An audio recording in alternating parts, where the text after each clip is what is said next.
I have my foodie friends in New York and Seattle and San Francisco and Los Angeles and Boston and Paris and London and Hong Kong say to me, Minnesota, why aren't you living in New York or Los Angeles?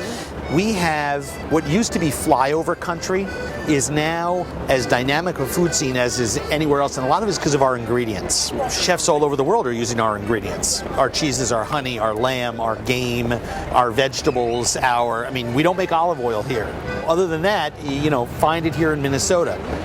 I like independent, owner-operated, tablecloth, food-driven restaurants.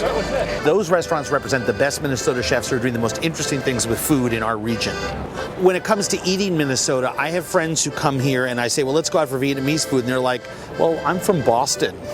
We've got great, I said, your Vietnamese restaurants are not as good as our Vietnamese restaurants. They're not. We have less choice in terms of styles, but our Ethiopian, Somali, Eritrean, Hmong, Laotian, Vietnamese, Cambodian restaurants, because of the vibrancy of our ethnic communities, are as relevant as the similar restaurants in other big cities.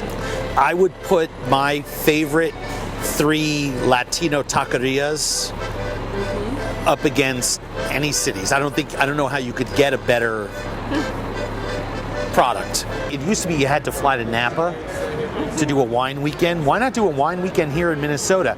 I think it's much more exciting to see the crush at a Minnesota vineyard. For example, the crush at Nan's place is phenomenal, and you're not fighting 5 million tourists in hours of traffic in Napa, and you can actually interact with the winemaker. There is a tremendous amount of experience for the average oenophile in participating in a Minnesota wine life.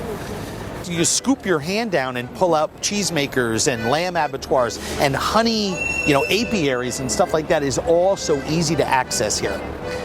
I think it's much more exciting to be part of a food culture and a restaurant culture and a farm-to-table culture that's growing and that can be participated in by everyone regularly all the time than to try to participate in the same things in New York City.